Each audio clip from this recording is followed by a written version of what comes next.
नमस्कार प्रेक्षकांनो. ठरलं तर मग या मालिकेच्या आजच्या भागामध्ये काय घडलं हे आपण पाहूयात. अर्जुन जेव्हा पोलीस स्टेशनला असतो तेव्हा तिथे एक छोटी मुलगी देखील आलेली असते. ती कुणाशी काहीही बोलत नसते. अर्जुन विचारतो की ती कुठून आली आहे. तेव्हा इन्स्पेक्टर सांगतात की ती आमच्या एका हवालदाराला हायवेच्या झाडामागे लपलेली दिसली, पण आल्यापासून त्यांनी काही खाल्लंही नाही आहे आणि काही बोलतही नाही आहे. अर्जुन त्या मुलीशी जाऊन बोलायचा प्रयत्न करतो, पण जसं अर्जुन तिच्या शेजारी बसतो ती मोठमोठ्याने रडायला सुरुवात करते. दोघेसुद्धा घाबरून जातात आणि ते तिला काहीही विचारत नाही. अर्जुन म्हणतो कदाचित ती सगळ्याच माणसांना पाहून घाबरतीये, कदाचित तिला सायली बोलतं करू शकते. तेव्हा इन्स्पेक्टर सावंत म्हणतात की मलाही तेच वाटत होतं, हिला तुम्ही आश्रमामध्ये घेऊन जावं. अर्जुन लगेच सायलीला कॉल करतो आणि पोलीस स्टेशनला बोलावून घेतो. सायली असं अचानक बोलावल्यामुळे खूपच घाबरते. काय झालं असंही विचारते, मात्र अर्जुन म्हणतो की फोनवर सांगता येत नाही, तू लगेच आत्ताच्या आत्ता निघून ये. तेव्हा सायली आश्रमातल्या सगळ्या मुलांना सांगते. तितक्यात मधुभाऊ आणि श्वेता तिथे येतात आणि मधुभाऊंनासुद्धा सांगते की यांनी मला पोलीस स्टेशनला अर्जंटमध्ये बोलावले, त्यामुळे मला जावं लागेल. श्वेताला प्रश्न पडलेला असतो की नेमकी ही अचानक कशी काय जातीये. मानसी लगेच तिच्याकडे कैरी देते, जी तिने तिच्यासाठीच आणलेली असते. जाता जाता का असंही सांगते.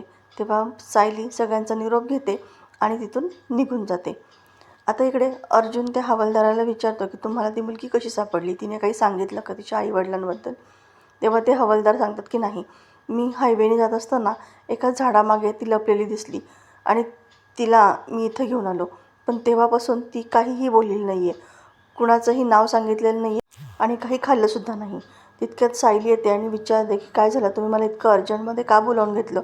तेव्हा अर्जुन त्या छोट्या मुलीकडे इशारा करतो.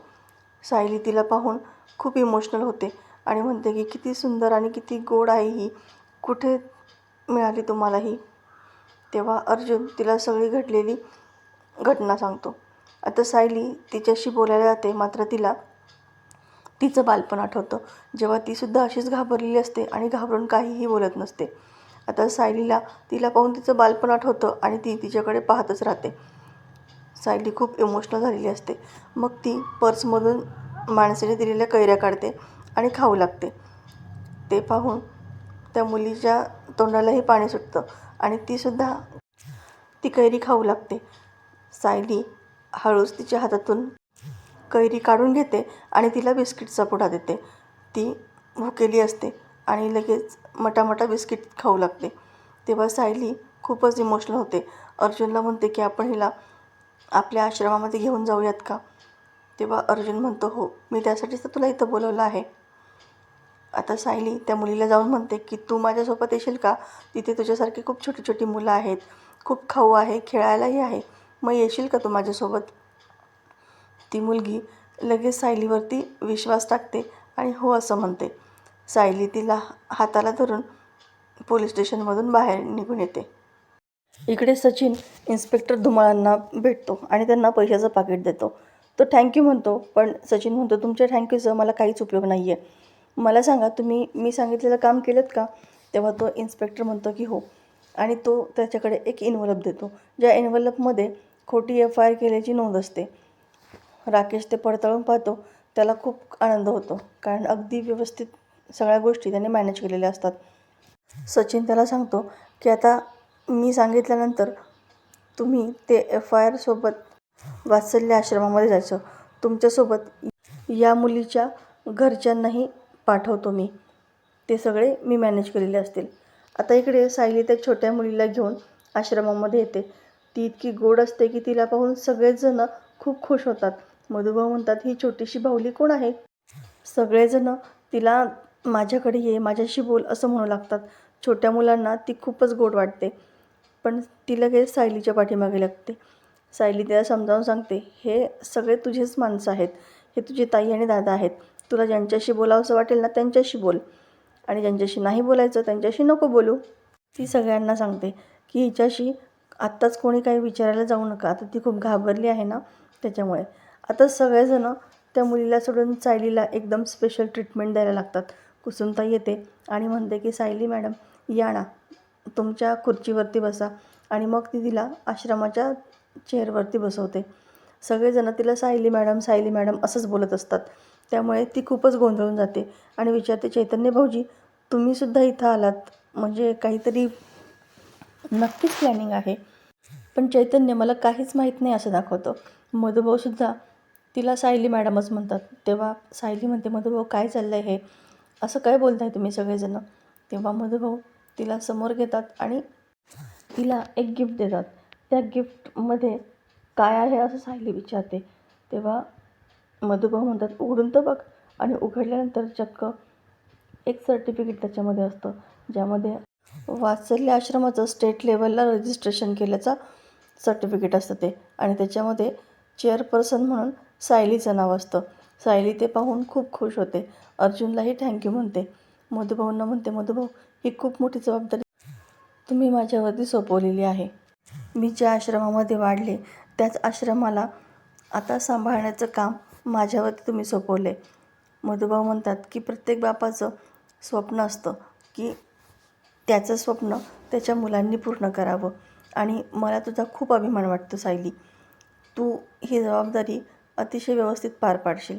सायली म्हणते की मधुभाऊ मी तुम्हाला शब्द देते, त्याचप्रमाणे मी देवाला शुद्ध शब्द देते की तुम्ही जो माझ्यावरती विश्वास टाकला आहे ना, तो सगळा सार्थ ठरवेल. या आश्रमामध्ये कोणीही निराधार नसेल, त्याला प्रत्येकाला घर असेल, त्याची आपली माणसं असतील. जेवढं प्रेम तुम्ही मला दिलं आहे ना, त्या प्रेमाची मी कधीच परतफेड करू शकत नाही. पण ते परतफेड करण्याची ही सुरुवात आहे असंच समजा. तुम्ही पाहिलेलं हे स्वप्न मी उघड्या डोळ्याने आयुष्यभर पाहिल मधुभाऊ. मधुभाऊ म्हणतात, मला तुझा खूप अभिमान वाटतो सौ. सायली म्हणते, आजच बघा ना, ही मुलगी इथे हायवेवरती सापडली. मी सुद्धा अशीच हायवेवरती सापडले होते. त्यावेळेस तुम्ही नसतात तर माझं काय झालं असतं. तुम्ही ज्या मायेने मला इथं वाढवलं, मला लहानपणाची कुठलीही आठवण त्रास देत होती ती तुम्ही माझ्यासमोरसुद्धा येऊ दिली नाही. त्यामुळे तर मला इतकी वर्ष लागली माझे आईवडील सापडण्यासाठी. पण इथून पुढे असं नाही होणार. आपण त्यासाठी तर हे रजिस्ट्रेशन करून घेतलं आहे ना, आणि सगळ्या मुलींचं, येणाऱ्या प्रत्येक मुलाचं आपण पोलीस कंप्लेंटसुद्धा करणार आहोत ना. त्यामुळे त्यांना कोणी ना कोणीतरी शोधत तिथं येईलच आणि त्यांना लवकरात लवकर त्यांचं घरही मिळेल. काही दिवसांपूर्वी मी पेपरमध्ये वाचलं होतं की एका शहरातून 123 महिला गायब झाल्या. कुठं गेल्या असतील त्या, काय करत असतील त्या, त्यातल्या काही सापडल्या, काही सापडल्याही नाही. त्यामध्ये कितीतरी मुली आहेत. हे काही लोक मुलींची तस्करी करतात, देहविक्री करतात. हे सगळं कुठेतरी थांबायलाच पाहिजे. आपल्या आश्रमामध्ये येणाऱ्या प्रत्येक मुलीला, प्रत्येक स्त्रीला इथे सुरक्षितच वाटायला हवं. आणि यासाठी मी कायम प्रयत्न करत राहील मधुभाऊ. सगळेजण सायलीला प्रोत्साहन म्हणून टाळ्या वाजवू लागतात. मात्र इकडे प्रियाचं वेगळंच नाटक चालू असतं. डॉक्टर पाहून लगेच तिच्या पोटात दुखायला लागतं आणि म्हणते की माझ्या उलट्याही थांबत नाही आहेत आणि मला खूप पोटातही दुखल्यासारखं होते. असं वेगवेगळं काहीतरी खावंसं वाटते. कदाचित हे डोहाळे असतील का हो. बघा ना, मला माझे डोहाळेसुद्धा इथं जेलमध्ये अशा अवस्थेमध्ये पूर्ण करावे लागत आहेत. आता तिचं हे नाटकी बोलणं नागराज शेजारीच पडून ऐकत असतो. आता प्रिया तिचं रडगाणं त्या डॉक्टरसमोर करते आणि डॉक्टर तिला म्हणतात की तुला जे काही खावंसं वाटत असेल ना, ते तू या नर्सला सांग आणि तू काळजी करू नकोस. तुझी ट्रीटमेंटसुद्धा आपण बदलूयात. त्या नर्सला सांगतात की यांना काय हवं असेल, नको असेल ते बघत जा. प्रिया लगेच त्या नर्सला सांगू लागते की माझ्या सासरच्यांनी माझ्याकडे पाठ फिरवली आणि बघा ना, माझे डोहाळे पुरवायलासुद्धा कोणीही नाही आहे. माझा नवरासुद्धा माझ्याकडे कुठलंच लक्ष देत नाही. खोट्या केसमध्ये अडकवलं आहे हो मला, आणि आता माझं बाळसुद्धा असं जेलमध्येच वाढणार बहुतेक. आणि लगेच रडायचं नाटक करू लागते. लगेच ती नर्ससुद्धा तिच्या बोलण्याला भुलते आणि म्हणते की तू अजिबात काळजी करू नकोस. मी सुद्धा एक स्त्रीच आहे. तुला काय हवं नको ते मला सांगत जा. मी पुरवीन तुझे डोहाळे. आणि प्रिया लगेच खुश होऊन तिला म्हणते की मला ना एक चॉकलेट मिल्कशेक आणि व्हेज पिझ्झा हवा आहे. आणि ती नर्स हो म्हणून तिथून निघून जाते. तर प्रेक्षकांनो, येणारा भाग अतिशय रंजक आपल्याला पाहायला मिळणार आहे. अशाच मालिकेच्या नवनवीन व्हिडिओ अपडेटसाठी चॅनलला सबस्क्राईब करा. नोटिफिकेशनसाठी बेल आयकॉन अवश्य दाबा. व्हिडिओ पाहिल्याबद्दल धन्यवाद.